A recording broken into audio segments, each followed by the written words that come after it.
Monsieur le député de René Lévesque. Merci beaucoup, Monsieur le Président.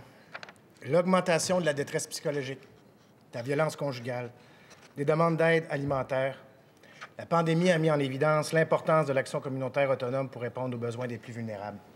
60 000 travailleurs et travailleuses sont essentiels pour maintenir un filet social.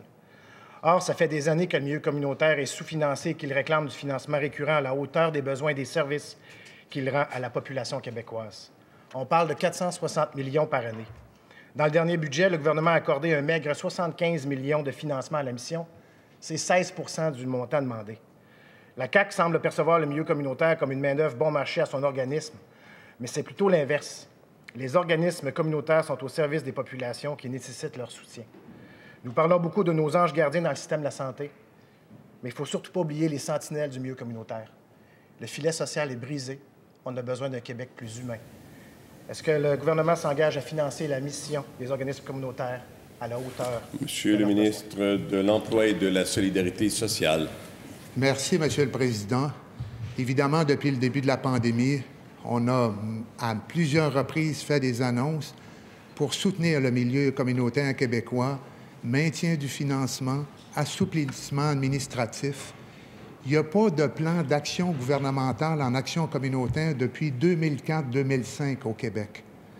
À la fin de l'année 2019, on a fait un appel de mémoire auprès de 87 regroupements québécois d'organismes communautaires. On a reçu des mémoires, on a fait des consultations, on est encore en consultation et on travaille activement avec plusieurs intervenants. On a formé un comité consultatif, il y a des collègues du parti gouvernemental qui y participent et le plan d'action communautaire, le plan d'action gouvernemental en action communautaire est en préparation et on va livrer la marchandise en temps opportun. Merci, Monsieur le Président. Première complémentaire, Monsieur le leader du troisième groupe d'opposition. On n'est pas en désaccord avec un plan. Ce qu'ils veulent, c'est de l'argent. Le gouvernement, présentement, fait de l'allègement réglementaire une priorité, surtout pour les entreprises et les entrepreneurs. Je voudrais savoir, du côté du ministre de l'Emploi et de la Solidarité sociale et du Travail, est-ce que cet allègement réglementaire-là aussi va faire l'objet d'assouplissement pour les milieux communautaires? C'est pas normal qu'on a 7, 8, 9, 10 rééditions de comptes à faire pour 3 000 $ pour un organisme communautaire. Allons-nous baisser la bureaucratie dans le milieu communautaire? Merci, Monsieur le Président. Deux volets à la question. Je répète, que ce soit pour des organismes communautaires qui s'occupent de la santé mentale de leurs bénéficiaires ou de maisons d'hébergement ou de banques alimentaires, il y a eu des investissements majeurs qui se chiffrent en centaines de millions depuis le début de la pandémie. Quant à la façon de financer les organismes communautaires, on en a discuté en campagne électorale. On travaille aussi à améliorer la façon de financer plutôt que ce soit à projet, qui est une méthode très technocratique de financer les organismes communautaires. On travaille pour que le financement soit fait à la mission.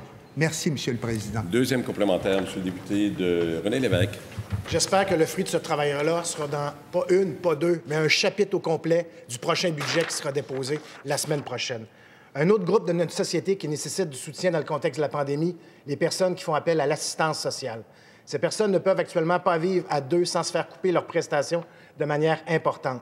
1 072 $ pour 2 personnes sans contrainte reliée à l'emploi est clairement insuffisant, alors que le coût du panier d'épicerie et des logements est en hausse. Est-ce que le ministre de l'Emploi et de la Solidarité s'engage à faire preuve d'empathie et mettre fin à cette situation Monsieur le ministre inhumaine? de l'Emploi et de la Solidarité sociale. Merci, Monsieur le Président. Absolument. On est constamment préoccupé par les personnes à faible revenu dont la situation a probablement été accentuée en période de pandémie. On a mis en place et on poursuit le programme de revenus de base qui a été mis en place par mon prédécesseur à l'Emploi et à la Solidarité sociale.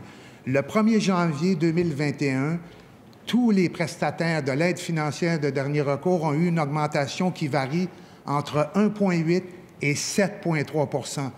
Récemment, on annonçait un soutien pour aider ces prestataires-là à compléter les rapports d'impôt.